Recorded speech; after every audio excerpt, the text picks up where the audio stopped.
Welcome to another edition of Strange New Pod. I am your supreme leader, Giraffe, alongside the best Maroon found family this side of Seti Alpha V. Hawk, everybody's losing their title. I'm the only one with a title now. There.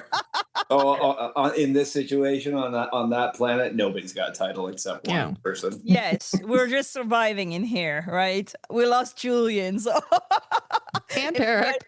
everything goes. Hawk is here wondering, what would a Seti Alpha V board taste like? Oh, with the right spices over an open flame, that meat would be falling off the bone.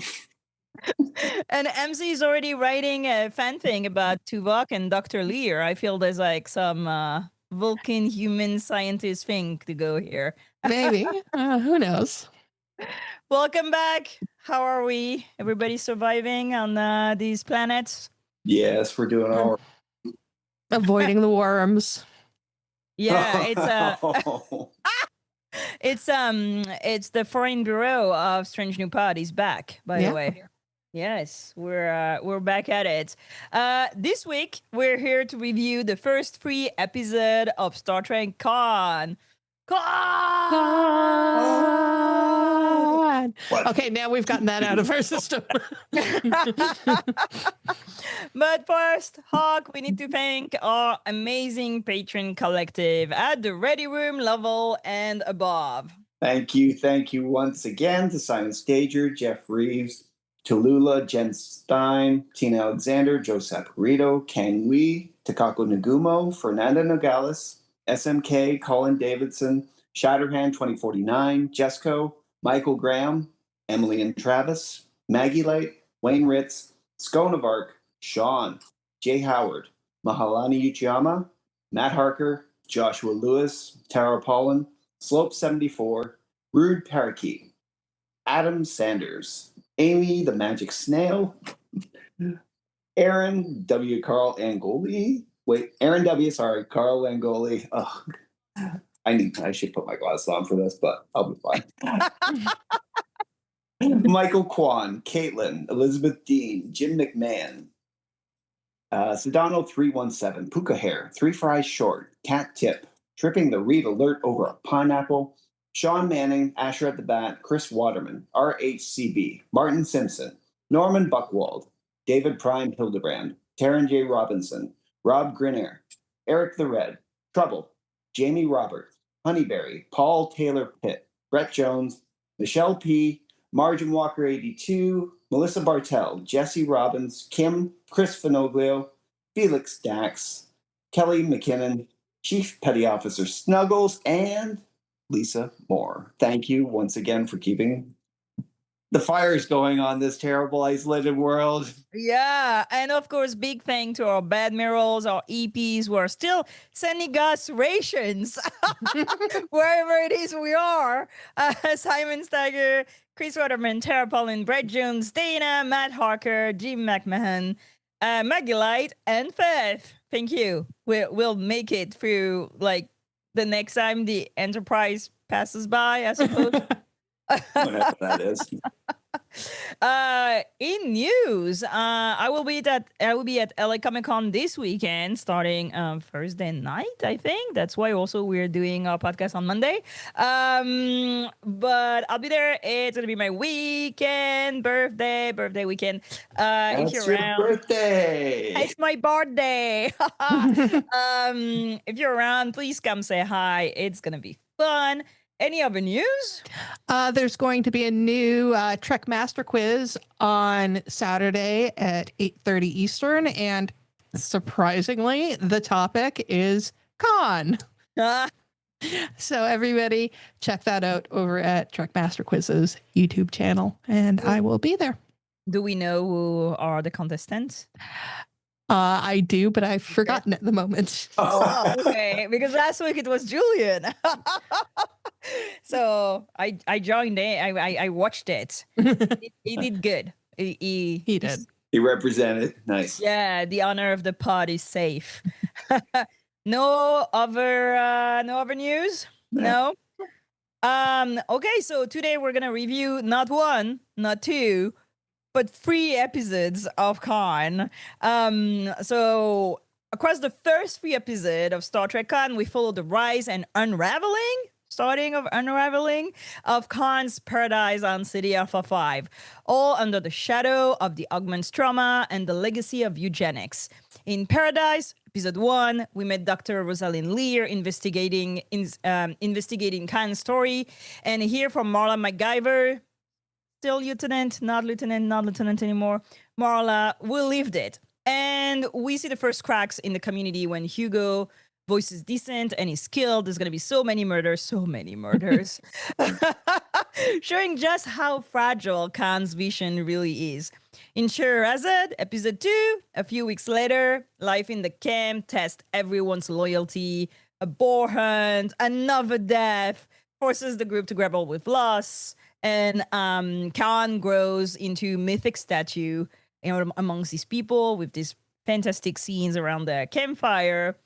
And by Do Your Worst, which is 2 days episode that I had the time only to listen to once. Same. The danger of Seti Alpha V ramp up with the deadly Seti ills. We've been waiting for them.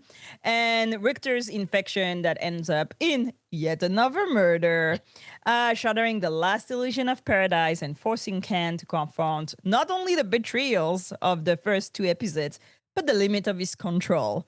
All of this happens against the backdrop of history itself. We get to tell it and how the Federation struggles to reckon with its own very troubled human past. So, for the strange new loop, I don't have the blah, blah, blah, blah, blah, blah. That totally works. Yeah. If you could revisit the official history of the Federation, the untold complex truth of an event or of an historical character, which one would you choose? Ooh. Fuck. Yeah, so I am Kristen Bear and David Mack. I think for your next round, which there should be a next round of this, I would love you to go back and do the same treatment to Picard and the incident involving the Stargazer and his court-martial. I think that would be a great examination. You could do it like have it set at his trial and do exactly what they've been doing, where they kind of slowly they integrate the actual events into the story, and that from different perspectives. It would be amazing. And I think after listening to this, I think that they're the team to pull it off. And they could cast everybody. That'd be fantastic. Yeah. They could give Sir Pat another round. We love this. MC? Yeah, so I think I would go with, and this is probably, people are going to be surprised that I would say this one, but the period right after First Contact with the Vulcans up until Enterprise, the whole Vulcans, humans working together to come out with the NX-01, because there's so much vitriol that we get in Enterprise that I would really like to understand like the whole story, because I'm pretty sure there are some good reasons why the Vulcans were trying to hold the humans back. Yeah. Honestly, I'd love something like that, but for unification and what happened between Vulcan and Romulus, and that time that brought it to become Nivar, or even before that, actually what Spock did to get to this.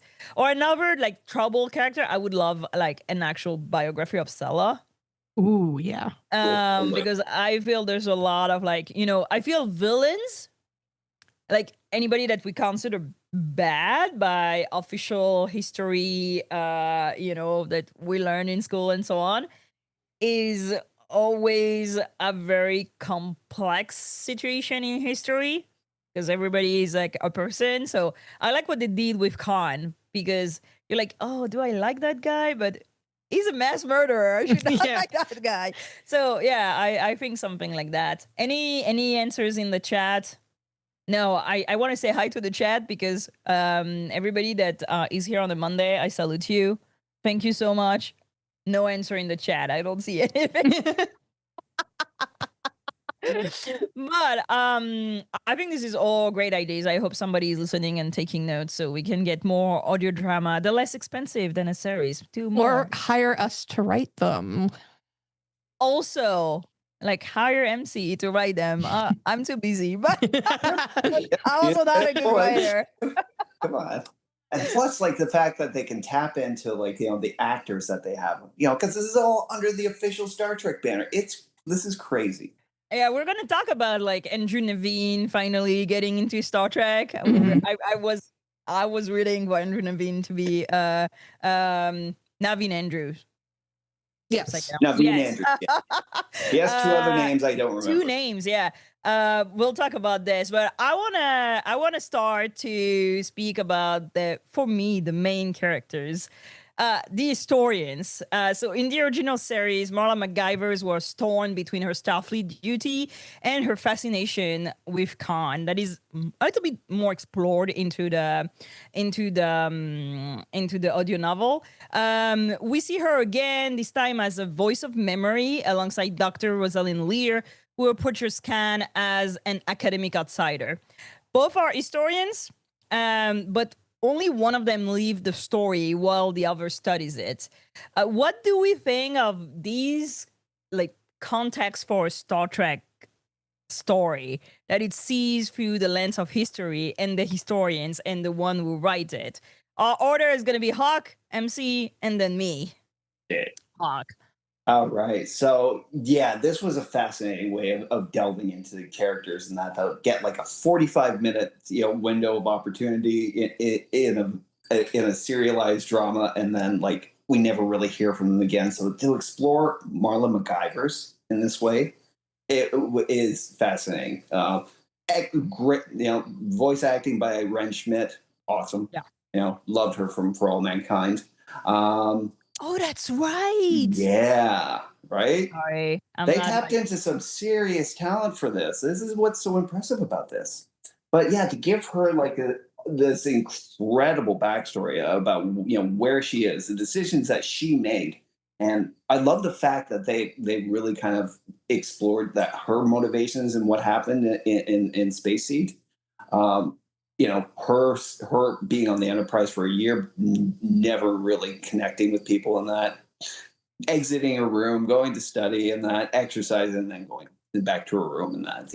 As she said, Kirk didn't even know her name until she showed up on the transporter pad ready for the mission, right? Yeah. But then it goes so much further in that, the idea of betrayal that Khan brings up, not once but twice. Thinking her first betrayal was the incident on the Enterprise and that, and then she said, like, I didn't betray you. I told you exactly, my intentions. I would never hurt the crew. I love the examination. It just gives like such 3-dimensionality to that character. Yeah. MC? I think these are very interesting characters. A big part of that being that if me as MC was a part of Starfleet, this is the only position that I could actually see myself being in. So, yeah, I have a lot of empathy for them. But at the same time, looking at Space Seed, I couldn't stand Marla in Space Seed because it was like this very simpering woman who was just like, ooh, Khan, you're so strong.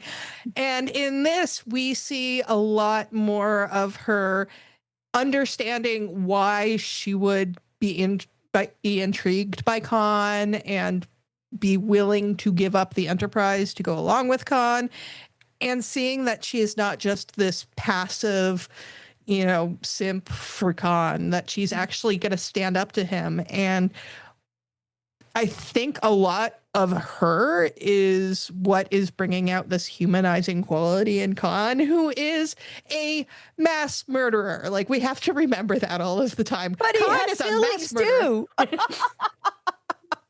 Believe me, I am a Kylo Ren fan. I understand when people like mass murderers, but then there is always the cool motive, still genocide of it.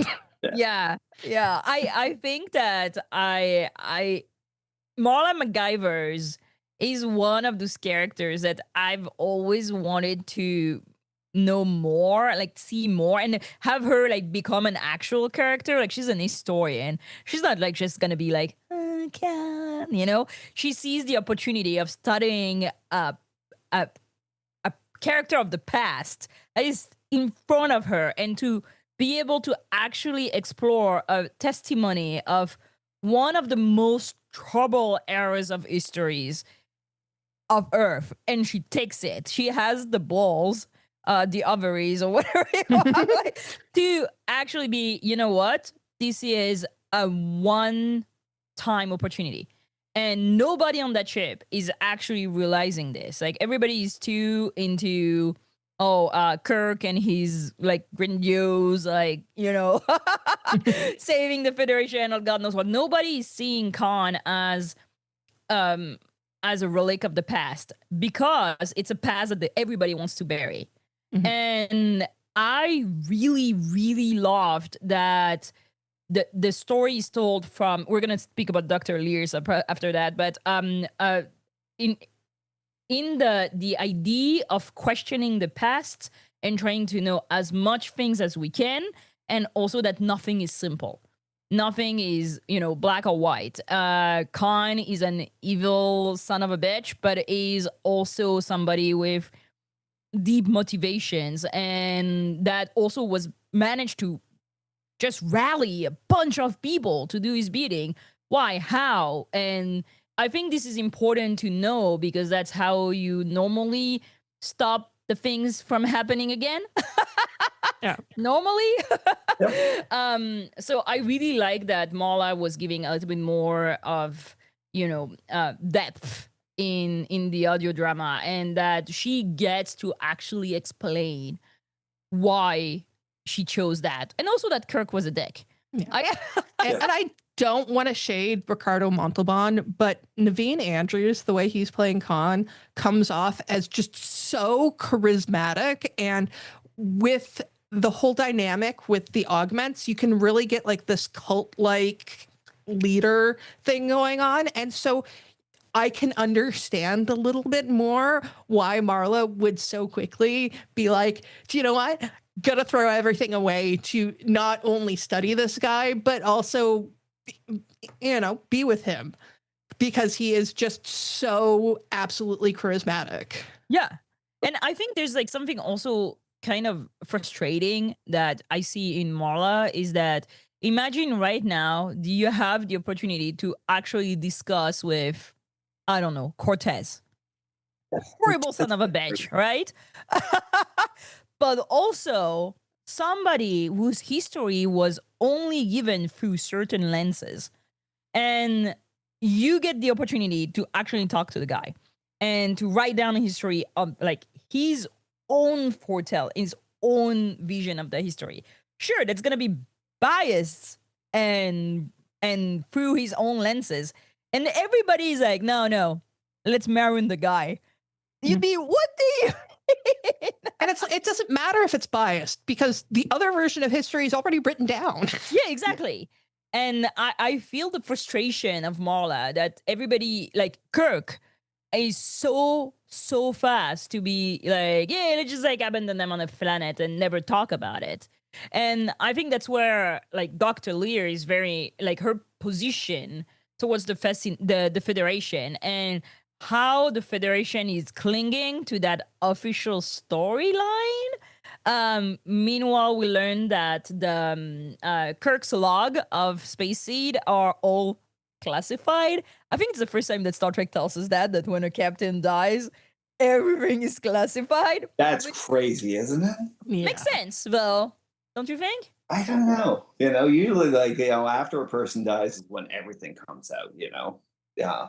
But that's one of the best aspects of the story, is that it explores the idea of truth in that, and in truth in history in that. The Cortez story was just fantastic, One version of the story paints Cortez as a madman in that, and the other version paints him as a madman and a coward. And this is the fascinating thing about Marla MacGyver's character in that, and the way it contrasts with Dr. Lear, is that they're both interested in the perspectives. This is why Marla Daniels threw herself into this, exploring Khan, because it's this thing about the truth, getting at it, and having to unearth it, which is exactly what Dr. Lear's trying to do on that, but going through these audio tapes. I totally forgot that Cortez is also the example that Marla MacGyver uses in episode 2. That's true. I was like, which guy is a really horrible figure of history, but also we don't actually know that much. what was that guy doing? I was like, okay, so that's and Dr. Lee's position is, we see Sulu, Captain Sulu, and Tuvok kind of being offended by the fact that she wants to explore what Marla MacGyver's had to say, because Marla MacGyver's apparently is seen as a traitor and has been kind of erased from everything. So what do we think of Dr. Lee's position towards the Federation, and how she assumes her role of trying to find the full picture of the events and of who Khan was? Yeah. Just to go to Kirk for a sec, the fact that she's stating her intentions to Starfleet and that, and wanting to pursue it more, because the history actually kind of reflects that Kirk was incompetent in his decision to maroon them there, and that, without knowing that Seti Alpha of 6 was going to explode. It paints him as in one version of history, and that in a much different way than we know him. But then you contrast that with Sulu being in this mix, and the guy who actually knew him, Kirk and Sulu, that whole gang, they're the 8th Street kids, right? They've been through it all in that, and they're loyal to the end in that, and he doesn't want to see his friend painted like that. So I love the way that kind of pulls in two different directions, and that the only way they can solve this is to get at those audio tapes. MC? Lear's position and trying to bring out Marla's story is really interesting, both from an in-universe and a metatextual idea, because if you watch The Wrath of Khan, Marla is never mentioned by name. They talk about Khan's wife who dies, but they don't actually say it was Marla. And it's kind of been extrapolated that that's who it was, and I believe that it has actually been confirmed by the writers, because they had wanted Marla to appear, but I believe the original actress was ill at the time and couldn't really act anymore. So they kind of erased her from Wrath of Khan, even though she does kind of act as this catalyst for Khan's revenge against Kirk. And so Dr. Lear, as this historian, is just trying to understand what this full story is, because it is set, what do they say, 3 months after Kirk's death? Yes.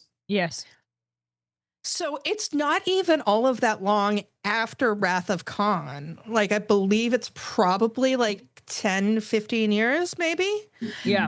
And I have heard when it comes to history, you don't actually get the full picture of a historical event until 50 years after it happens, because anything before that, there's just too much bias involved in it with, the people who were actually involved in it. And you actually see that happening here with Sulu, who is just so offended that anybody would suggest that Kirk has done anything wrong in this. But the thing is, Kirk made a unilateral decision to abandon these people on a planet that he knew nothing about, because it's not long after that they end up on the planet that they figure out that something is happening to a nearby planet and technically these people are members of the Federation, because they were put onto this planet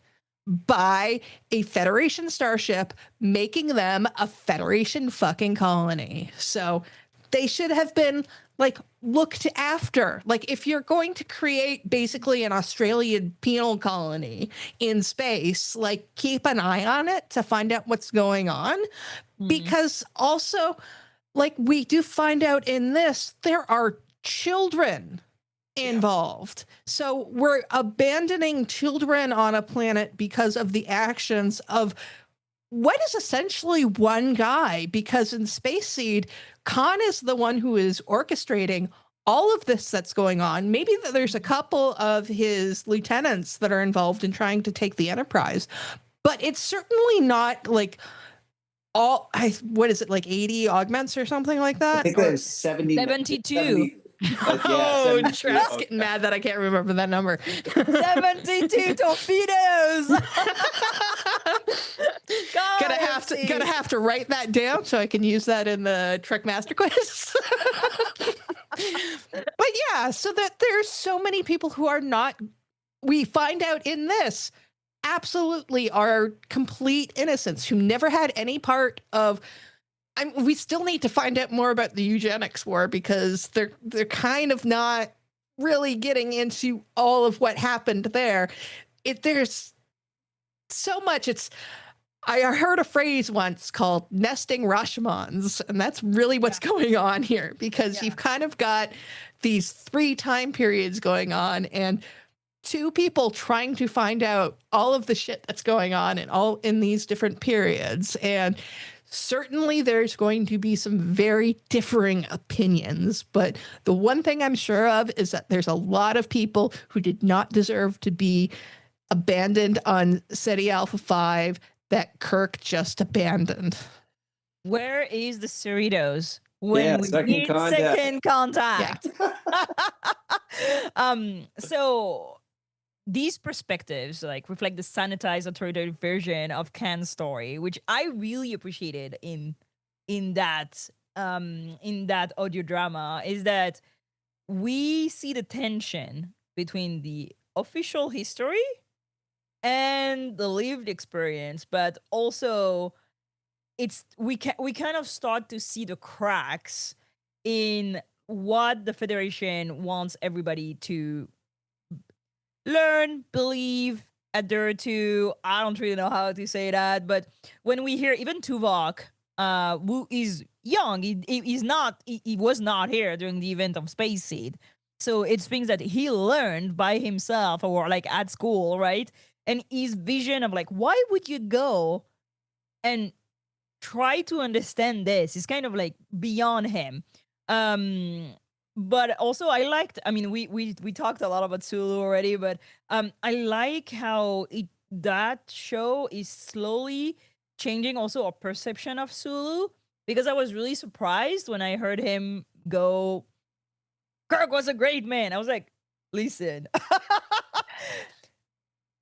Kirk was a great man, sure, but also he did fucked up things, like you were saying, MC. And I like that show is not shying from exploring like the contradictions that exist into like that made up world, basically. I like that we're told that what we see in Star Trek is kind of like the official history of the Federation that is like given to us, and we're kind of like children in school, and we learn that the most important man in the history of Starfleet is Miles O'Brien. But I like that I think the first time there is a Star Trek show really questioning what's playing out there, and how I think Discovery did it a little bit too, but how we are not told everything, or we're told to think a certain way about those events. I also like that it's 2 women that come and change that vision of history. Do you want to add anything to this? I know we like flirted around that topic a lot, but official history, I think it's also a great story to tell right now. Definitely. Oh yeah, very much so. Especially the bit about Sulu and that, and like wanting to protect Kirk's image and secrets and that, because like thinking like at this point in his life as captain of the Excelsior and that, part of him thinks, it was, the time he spent on the Enterprise with Kirk under his leadership and that really got him noticed in that enough to, get him into that position. So in a way, it's also a little self-protection, right? Yeah, I think everybody wants to be the right side of history, right? Yeah. And Khan is a horrible guy yet again. I don't think we know the position of the Federation on the eugenics and also, you know, all like augments and Illyrians and all this at that time. So we know it's a very hot button topic for the Federation that having augments, you know, be brought back as victims is a very touchy subject. So I kind of understand why they want this thing buried and why also they want everybody to believe that no, Khan bad, augment bad, Seti Alpha 5 too bad. Let's not reopen that can of worms. Seti Alpha eels. So I know people have gotten mad when we've brought up Joss Whedon before, but I have a quote that absolutely applies to this. And that's, in my estimation, that every man ever got a statue made of him was one kind of son of a bitch or another. That absolutely applies to James T. Kirk. It's true. Yeah. It comes with the responsibility of taking decision anyway. Yeah. And I feel that there's no, I mean, when you're a captain, for sure, like you take a decision that should be checked. And I think the problem in what Kirk did is that nobody checked. Everybody was like, Kirk is great. He did fantastic. Let's bury all his logs. Yeah. And I think, like, the thing is, since this is only a couple of months after his supposed death, in which he went out like blaze of glory, saving the Enterprise B. So everybody is so sensitive on about a Tuesday. On a Tuesday. Yeah. But yeah, this great big hero who has gone out saving the Federation many times, and this saved the flagship of the Federation on its maiden voyage, just like this epic death, which will be less epic when he actually dies, and it's because a bridge fell on him.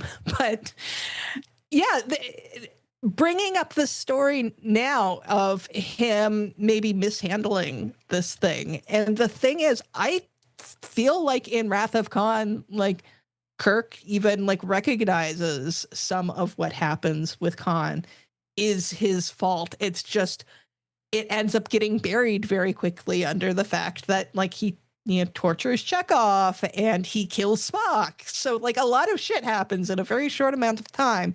But Kirk I forgot that he killed Spock. which also might even contribute to Tuvok's feelings on all of this, because yes, Spock comes back, but Khan killed a huge figure in Vulcan culture. Because by this point, like the whole like misfit Spock thing is all over. He's Ambassador Spock, and he's A-okay with everybody. So yeah, it's really interesting to.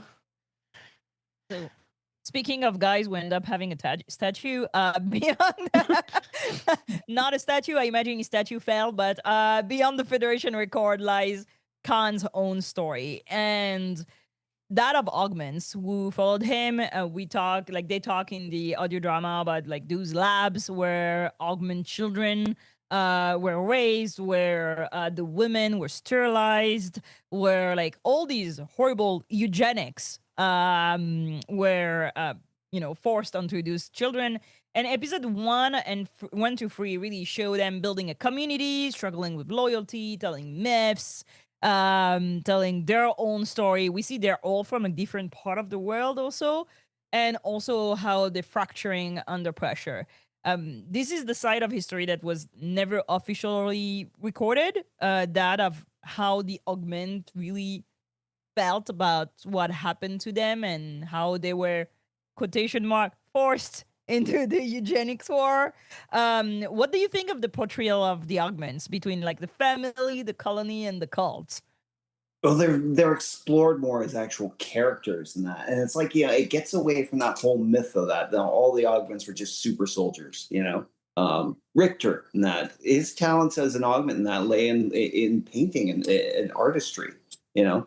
So you can see, like, you know, it's like with mutants and that, you know, it's like, you know, not all mutants are like superpowers and like, you know, eye beams and that. Some of them are just like, you know, in the Marvel universe, they were in the comics anyways, they were explored as having like extraordinary talents. And some of the most ordinary things in life, music, writing. I love that we got to see a different side of augments in this.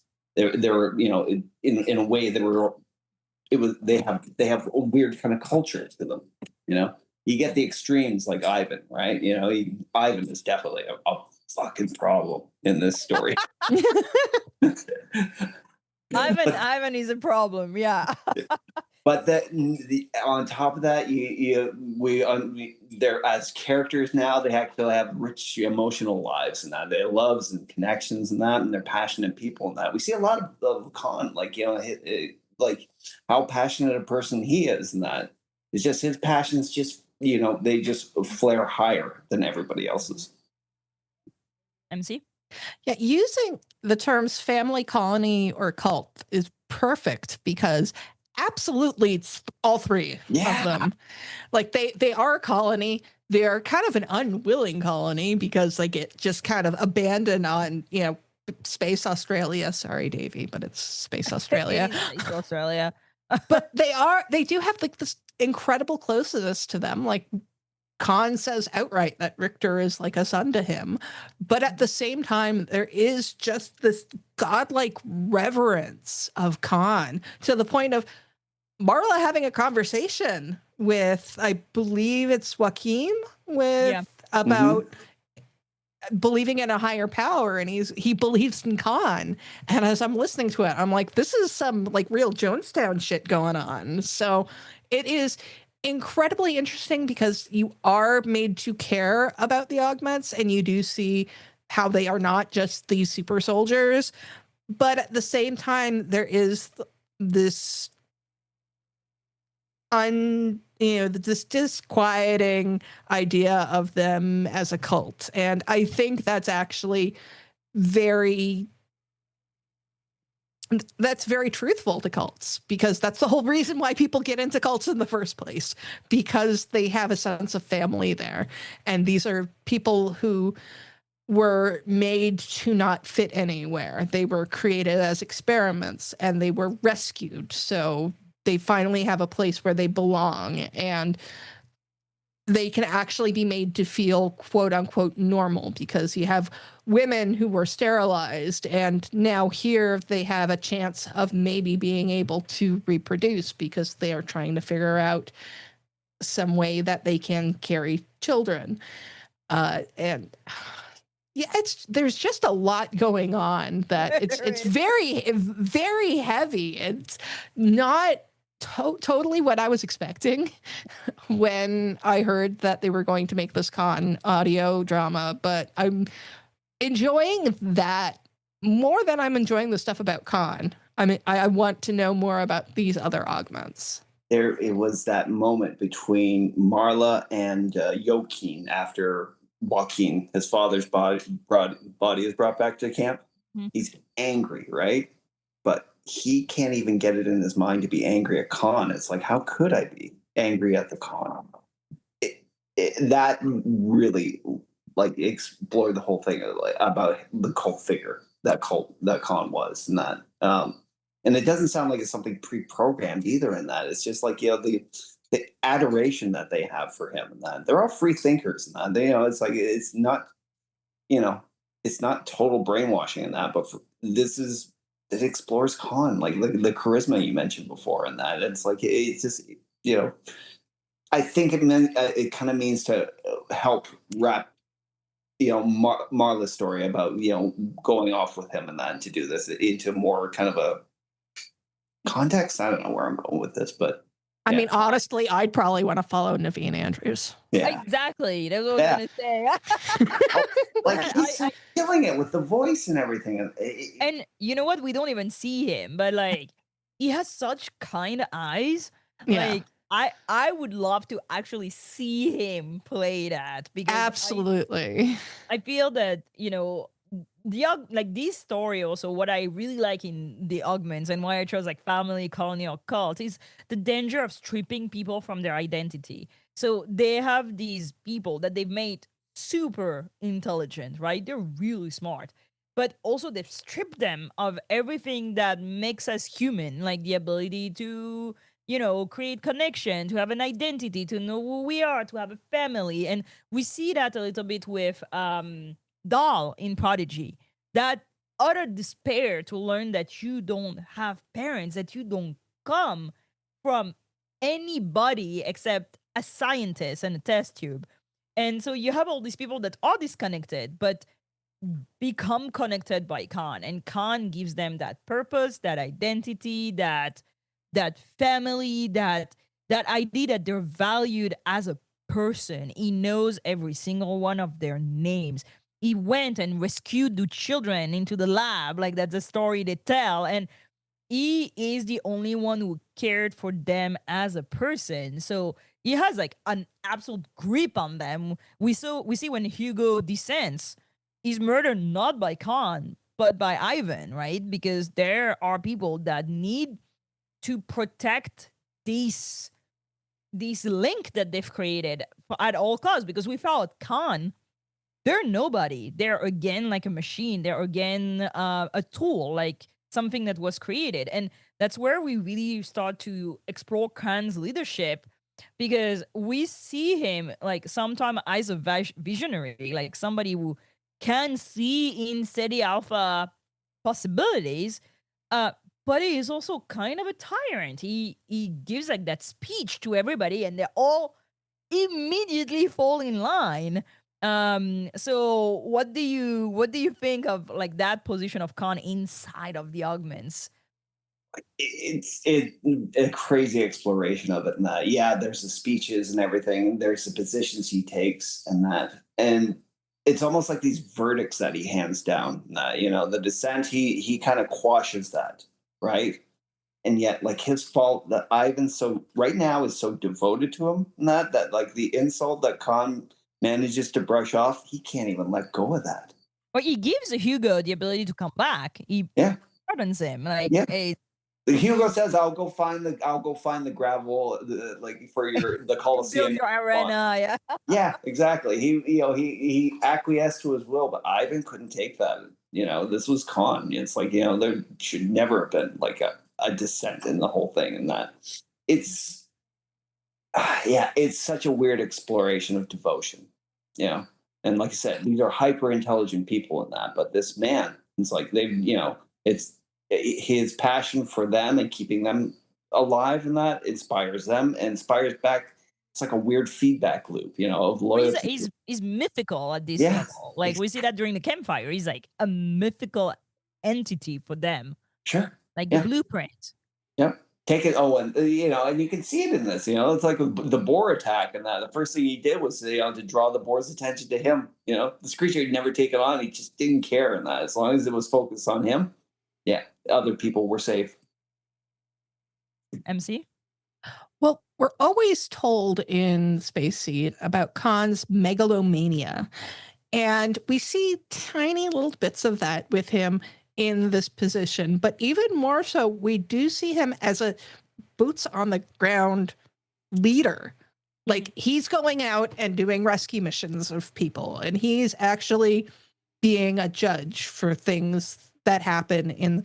He takes everything that happens to his people so personally, and it totally fits with what we know of Khan, especially as we get into Wrath of Khan and Into Darkness. He has this I don't even know if it's megalomania or if it's just like this incredibly deep love for his people, because yes, they do worship him, but it's not like he really treats himself as above them too much. He still does want to be seen like a man.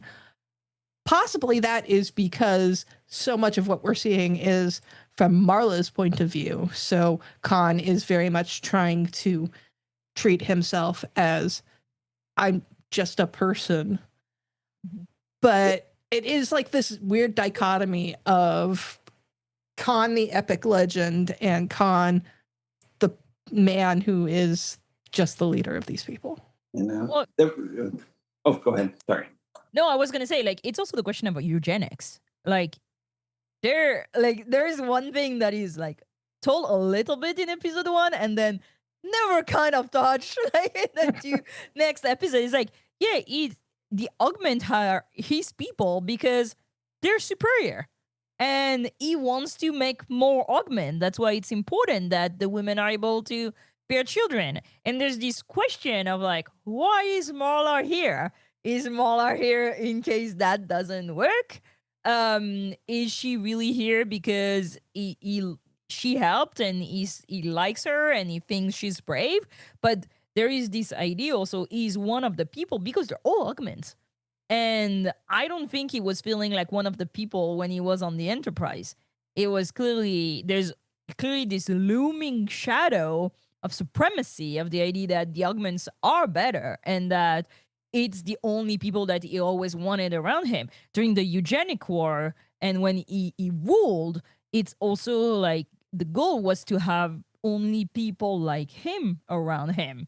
And that's not explored yet, but I think it's gonna show up at one point or another.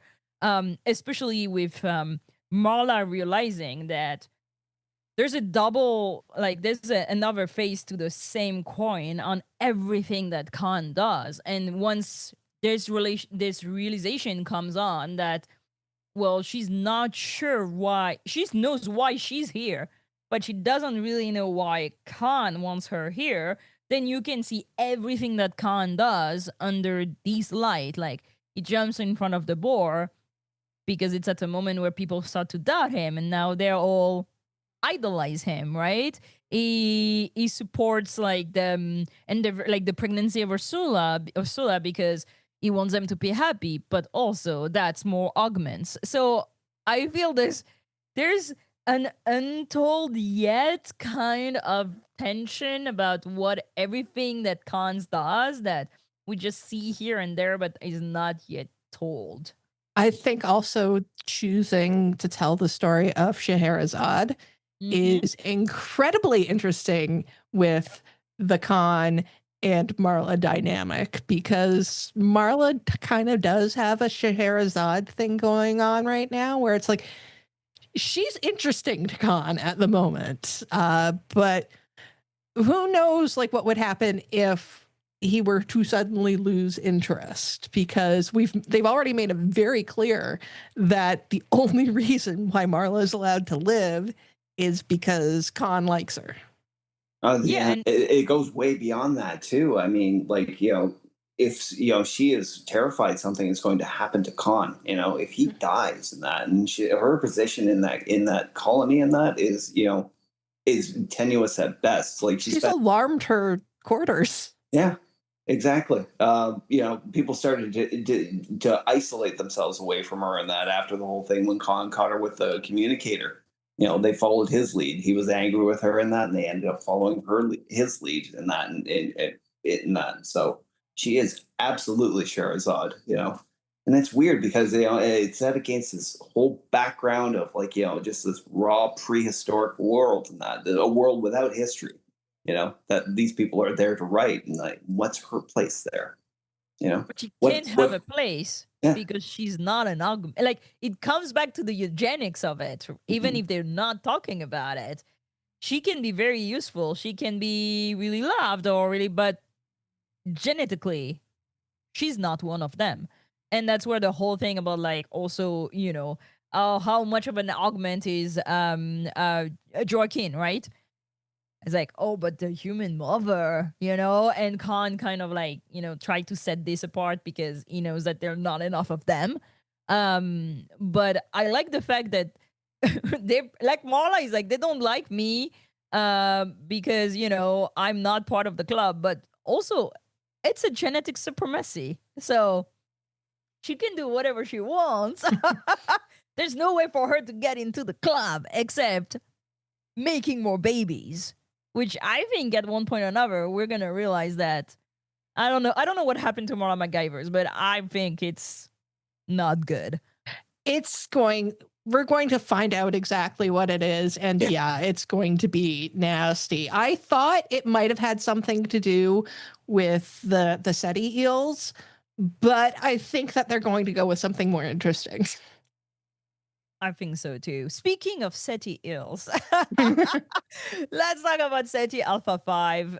That planet is by itself a character in the audio drama. Like the sound design of the planet is really interesting. You immediately know that you are in that prehistoric environment, and what we all see as a paradise, because Khan told us that it's a paradise. Yeah. Slowly starts to transform in what it is, a planet that is not made for human life, basically, and throwing colonists in the middle of that biome without any research. Good job, Kirk. With no zoologist and no biologist on board, is becoming harsh and unforgiving, shaping the augment survival and adaptation to of their new society into that environment. From the boar hunt that tests loyalty but also turns horribly wrong, to the absolute horror of the city ills from Richter's personal arc in the last episode. We start to see how that planet is going to be what brings the end of Khan supremacy on the augments. What do you think of how Ceti Alpha 5 becomes an actual environment and planet, way more than what we see on in Wrath of Khan, basically, where it's already a dead planet? Yeah. Hawk? I mean, like, it's, we see it as like, just like absolutely inhospitable to human life and that, but to Khan, it's the next great challenge. This is the undiscovered country for him, and that it's like this is what he's always wanted, like just a planet he could reshape himself. And we know he's no stranger to adversity in that. Like, him and Ivan, when they're carrying like one of those like big heavy pieces of machinery, are kind of reminiscing kind of quaintly in that about their time in Kuwait fighting wars and that. So this is the planet that ultimately is meant to shape him in that. It's going to be his empire in that. And you can see the effect it's having on other people in that. It's like I noted in Ivan in that, it's like he's becoming way more aggressive in that, the longer there, because he knows that the planet is dangerous and that, and he knows that not everybody there is fit to survive, is, him, as the right hand of Khan. Yeah, it's perfect for him. And the way like Marla is exploring like a new path for herself, and that is like as the de facto healer in this new community, is also a great way of exploring the character too. That presenting herself with this challenge, and that really she, you can see how she's matching Khan kind of step for step in that, especially episode 3, and that when she comes down to that final horrible decision that she has to make, and says, "I can do it. Make it peaceful." And Khan's like, "Nope, that's mine." Yeah, he did make it peaceful-ish. And why didn't he just let her do it? It would have been nice if she did it.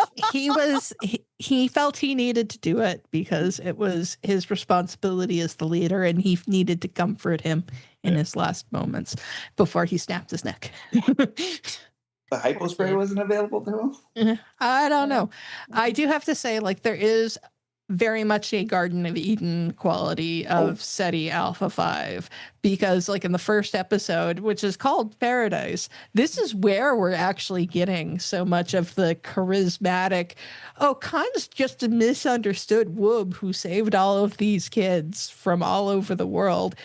And as Seti Alpha 5 starts to show its true nature of, these dangerous animals that are on it, because the animals were there before anything happened to Seti Alpha 6. Yes. It's Space Australia. Yeah. And Kirk didn't think about that before he abandoned all these people there. And it's just going to get worse when this whole astrological event happens. And we can see the breakdown of, Khan and Marla's trust, her position in everything. It's all very biblical in, this, the knowledge that comes through, and we're going to end up in basically caves where people have to cover themselves up so then they don't get eels in their ears. So, yes. I mean, to me, what's interesting with Seti Alpha 5 is that Earth is not really hospitable to us. It is not. Let's be honest. There's a lot of things that can gore you. There's a lot of parasites that can kill you. There's a lot of illnesses that can, finish you before you reach 5 years old. But it's the human ingenuity and our ability to know, to learn, and to find solutions like vaccines and walls and standing up and tools that protects us.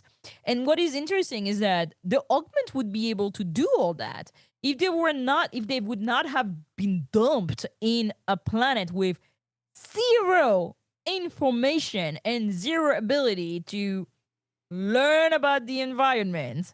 Like, if it had come with like a scan of the life forms on the planet, or just like if he had dumped them on the planet that had been studied and they have proper supplies, they would have been fine. And I think that's where, to me, the Seti Alpha 5 as a planet, even if the disaster doesn't happen, it begs the question, why the fuck would Kirk do that?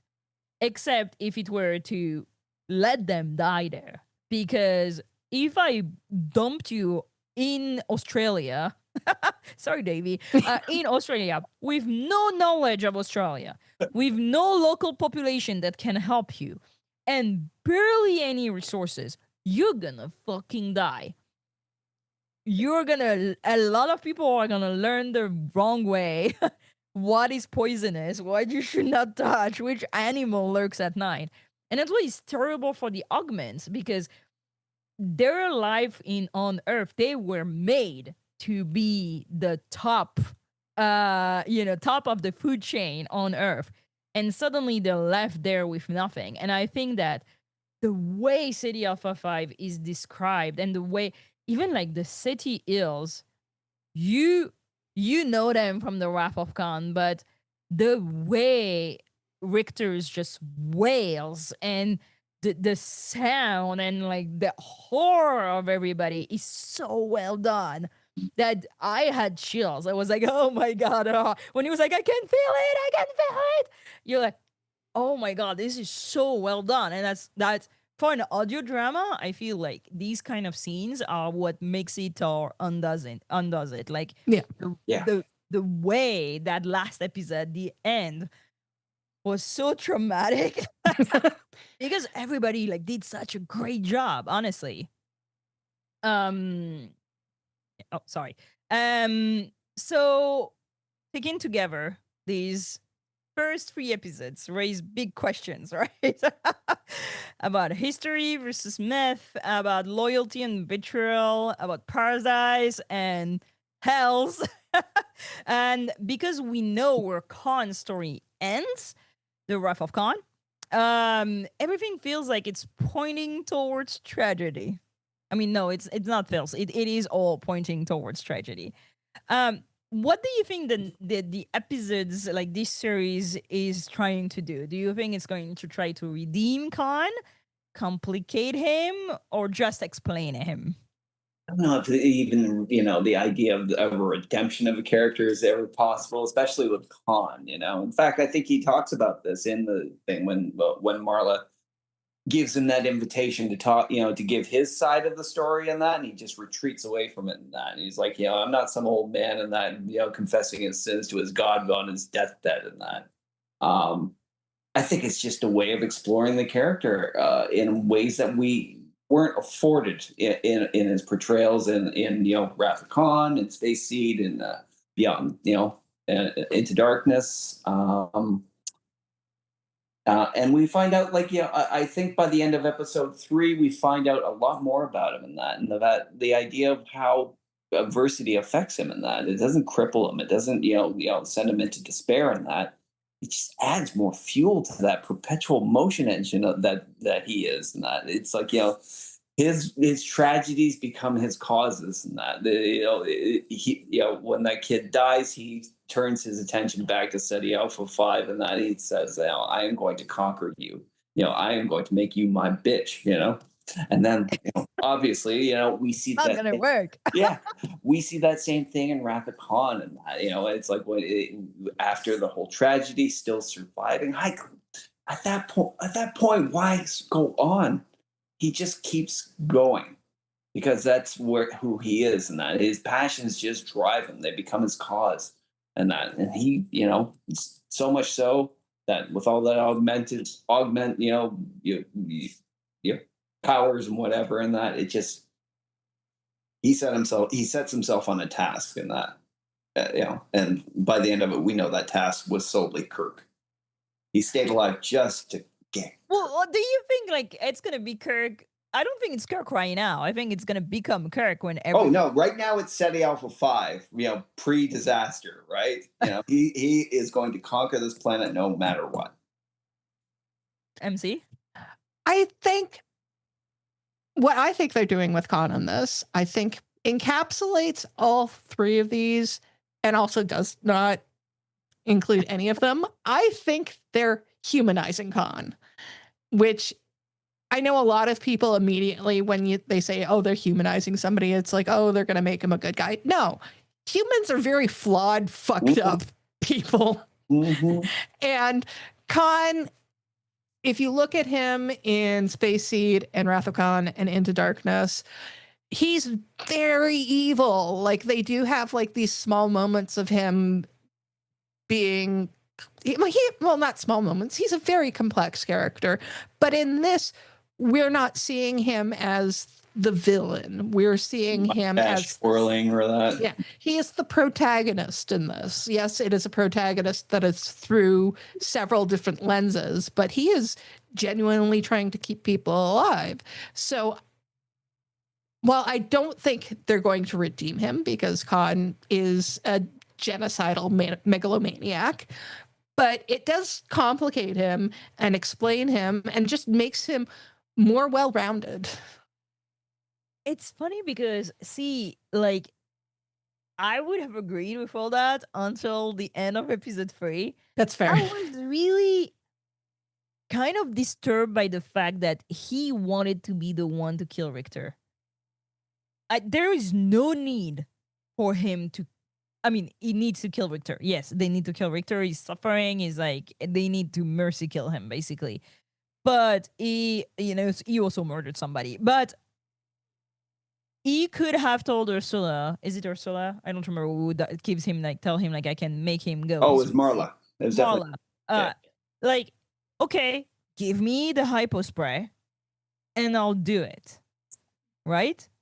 Yeah. But he chooses to go in, and while Richter is actually lucid and he's actually talking to him as Richter, not like being possessed by the city ill or whatever, kills him at that moment. And that really disturbed me because I feel that it's giving also the idea that Khan, he's megalomaniac, but he's also psychopath. He thinks that all of their lives is his to organize and take, and their existence is tied to his.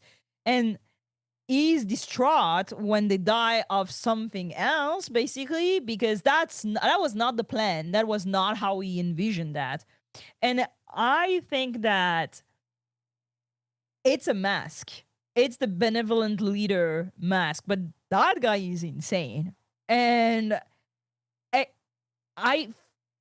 I think that he's insane in the idea of he's deeply, deeply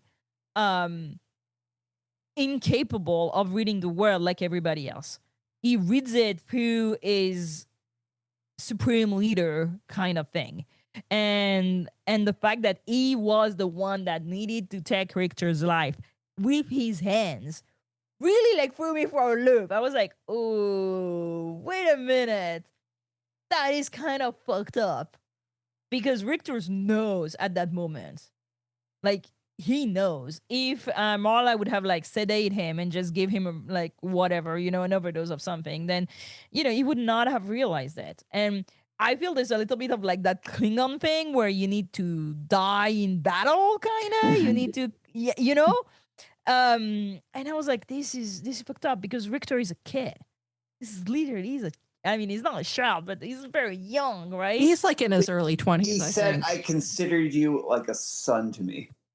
Before, And he waits for him. Like Richter's like last words are like, "I forgive you," because he tells him like, "I fail you," and he's like, "I forgive you," and then he snaps his neck. That is like that really disturbed me. That and I don't know. Like I mean, I think like episode 4 will tell us more how to read that scene. But I do think there's something that really like disturbs me also because I know what is going to happen, and I think it definitely like informs my way of reading everything that Khan does. Okay. We're look at us. 1 hour, aren't we wow. great? Yeah. Getting to the end of this review. So what did we think overall of like these 3 episodes? What's the most memorable moment for you? Let's go reverse order, MC.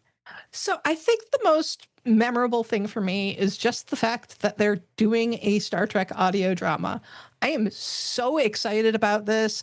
I know that they've done scattered ones over the years. Like there was one of like Seven and Raffi, and I want them to do more of these because I'm a huge Doctor Who fan, and obviously if anybody is like a huge Doctor Who fan, they're aware of what Big Finish did for Doctor Who, and that's basically keep it alive through the 80s, 90s, and early 2000s by coming out with audio dramas, because they have like hundreds of them. And this is like how like the 8th Doctor like became like actually redeemed after his movie, because his dramas freaking rock.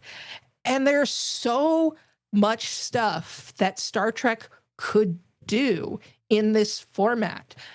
We are able to cover characters that have aged out of their roles. We can either recast people, like in the case of Naveen Andrews doing Khan. And I have to say at this point, when I picture Khan in my head, I'm seeing Naveen Andrews. And I love it. Oh, yeah. I mean, the first South Asian actor I know, right? ever take on. And then we also have Tim Russ, who, like, if you hear Tim Russ, he does not sound like he's Ensign Tuvok. He sounds like Tim Russ today. Yeah. But you kind of don't care, because it's not like you're actually looking at him trying to, like, with makeup, trying to look that young. No, you're just hearing his voice and you accept it. So there's so many things that Star Trek could do, could explore. We have so many years. Like, instead of like trying to come up with shows that like fit into like year one, like I know I keep on making jokes about Star Trek 5-year mission, but I really actually don't want Star Trek 5-year mission. But instead do an audio drama where you cover that, or where you cover the Romulan Federation War from the what would have been the 5th season of Enterprise. I guess it wasn't the Federation then, but you know what I mean. To voice actors. Give work to voice actors. There's such a rich amount of stuff to do. This is a great start, I think, because this is a very interesting story. Certainly they've done shit with Khan before, but I don't know if they've really covered this part of Khan. A lot of it is trying to explain how the eugenics war worked. So this is a very interesting subject for them to get into. And this is a very interesting way to cover it. Star Trek has the whole logs idea that really fits the audio drama thing well. So let's take advantage of it. Let's use this as the first step. And I'm sorry, this has very little to actually do with the Khan audio drama. My favorite actual moment was Marla shutting Khan down about his discussion about Cortez. I loved everything I know, you're that saying. was I'm just- like, I can speak 1 more hour about all this, but we have more episodes to review, so that's That's good. A hawk. Is it terrible that this is this is me being the most excited about new Star Trek, and that is for it's Same. probably Prodigy. You know, I haven't been this invested in a Star Trek story in a while, and it feels good, and it just feels new and fresh. You know, they did a really great job with the production on that. It just gets better and better in each episode. And that, like, I think it's in episode 2 in that when she's listening to the audio tapes and it has that kind of filter, like kind of magnetic, staticky thing in that, and it just kind of slowly fades in, right? And just dives into the story. And in your mind, it's like Khan's doing a monologue and that, but then like you imagine that what we're hearing in the actual dialogue is probably his description of the events as he saw them in that, and just being turned into a teleplay. And I can't wait for the next one. They've really hit it out of the park with this. I really want more. How many episodes are there going to be of this, by the way? I want to say 10, but I'm not even sure. I'm saying this, and I'm sure Julian is like, "What do you mean?" Let me check. I'm actually on the Wikipedia page, and 9. Okay, that's a nice round number, actually. And that Yeah.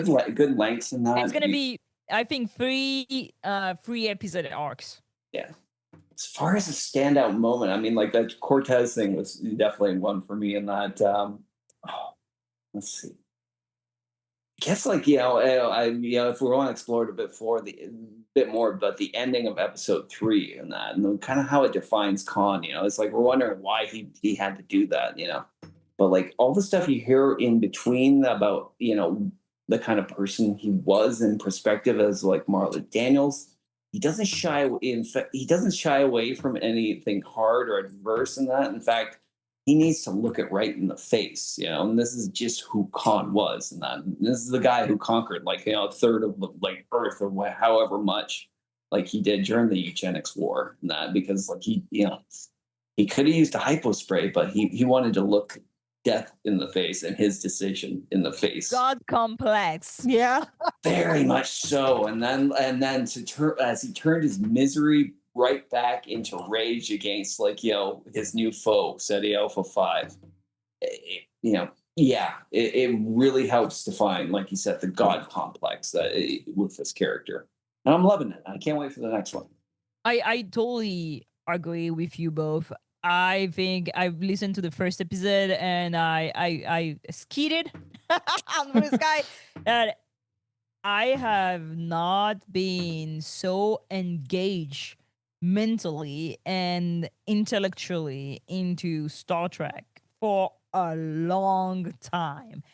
This is so, I think, set aside comic books, because I feel like the comic books are really touching like to very interesting subject, but I am so glad that they were able to find a media in which they were able to do a Star Trek that questions our relationship to history, to evil, to war, to first person testimony, to rivalities, to histories written by conquerors, like all of this that I think is, as again, like somebody who was trained in archaeology, is so fascinating. And I'm like, seeing the last years of Star Trek, my money was not on them doing something these interesting and these complex in the idea of like, this is super, everybody wants to know about Khan, but also like there's so many underlying themes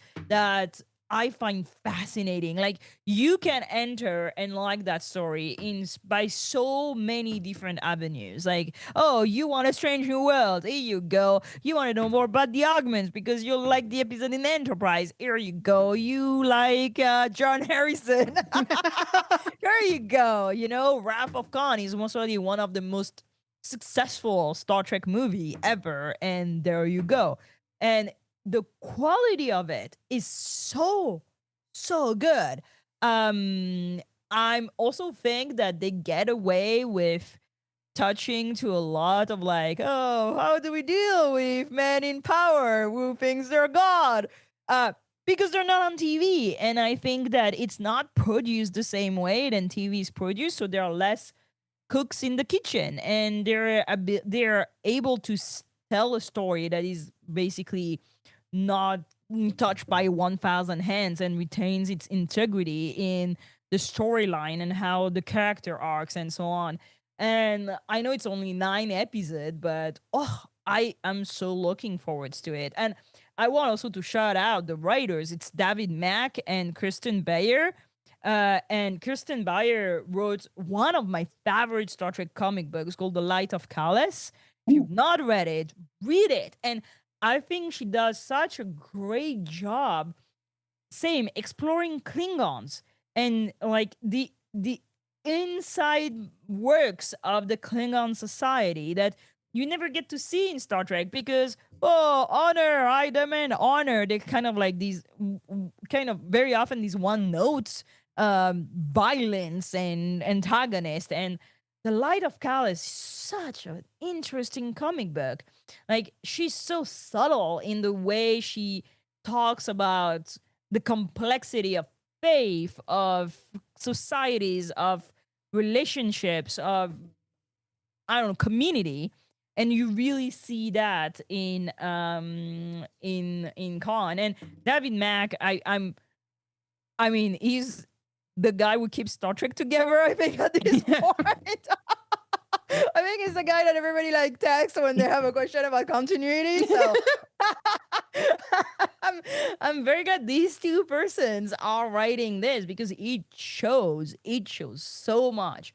My only fear is that a lot of Trekkies are stuck to TV. And I don't know how many are really going to listen to this audio drama. It is worth it. It is so good. I cannot wait. Trekkies learn from Whovians. Listen. I will promote that show over every single platforms. I mean, for me, I think it kind of really exemplifies where Star Trek's strength lies. In that, you know, with TV, especially modern iterations of Star Trek on TV, and that it's, you know, I think they focus way too much on the spectacle and that, you know, the fantastic setting and that, you know.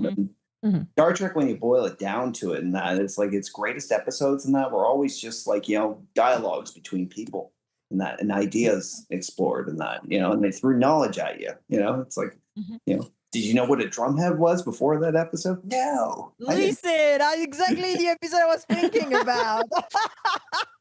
But I would hope that, you know, I'm glad to see that there is Star Trek writers that like are the ability to write that kind of Star Trek, like the opening and the money and the platform to be able to write that kind of Star Trek. Again, the comic books are incredible. Like, we've been able to review some IDW Star Trek comic book. They're fantastic, and I would love for the fandom to just like slowly recognize that those other avenue of Star Trek are right now the most interesting Star Trek out there. The most thought-provoking, let's say that. The most thought-provoking. Okay, any last word before mailbag? Good. No? Good. Okay. We got more episodes that we can talk about stuff. One more word. Yes. It galls me. It makes me more. What is that? Oh my God! Really? I have a Ceti Alpha. It's actually an earring. Sorry, I was gonna say that's an earring, isn't it? Sorry, my last word on all this is that it makes me angrier about Into Darkness and that because Naveen Andrews was right there. He had a connection to J.J. Abrams. Like, my God, come on! Oh, like, yeah, you know. Lost. Yeah. Uh-huh. Yeah. See, it's an earring. Yes. Oh, Very gross, but very cool. Yeah, Naveen Andrews is the perfect cast. Yeah. For Khan. I believed it before listening to it. I believe it while listening to it. I think it would be great on screen too. Yes, absolutely. Okay, mailbag. I don't think we had We had a T-poll. I don't think so. Everybody loved it. Are we still doing those? I don't even remember. MC, can you take Julian?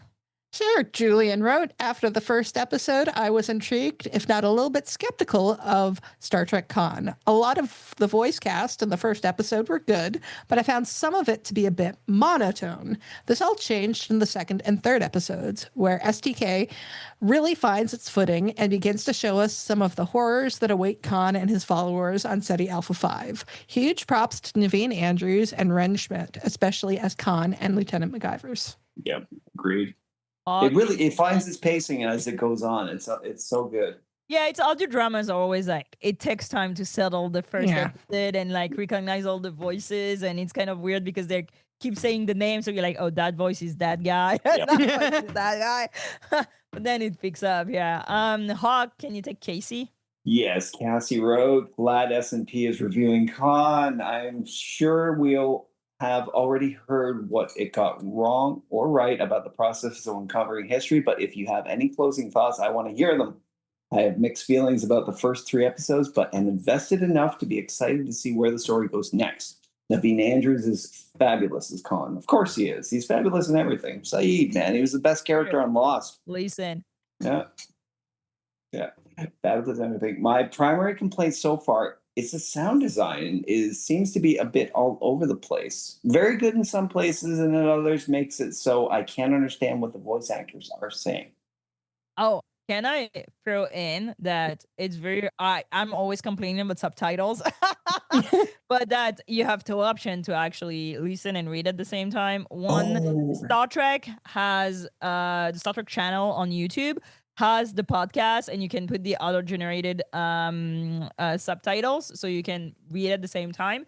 And second, if you listen on Spotify and you just like put it like on the main screen, like, you know, click on the thing, so you can usually where you see the video of the singer, here you actually have the transcript that just follows like lyrics when you so I sometimes just put that when I'm not sure what they're saying, and I can read. And you also have all the transcript of each episode on Spotify. So there are many ways for people like me who can who have trouble understanding when without subtitles. I really enjoyed that, honestly. Like, that was really helpful to me. This is the end of our first episode reviewing Star Trek Khan, episode 1 to 3. Like, sub, hit the bell. Don't forget us on Seti Alpha 5. We will be back. I don't know when, because I'm a bad host and Julian is most always shaking his head somewhere. But we'll review all of the episodes. See you maybe in LA Comic Con. I bid you good night. See you soon. Majram.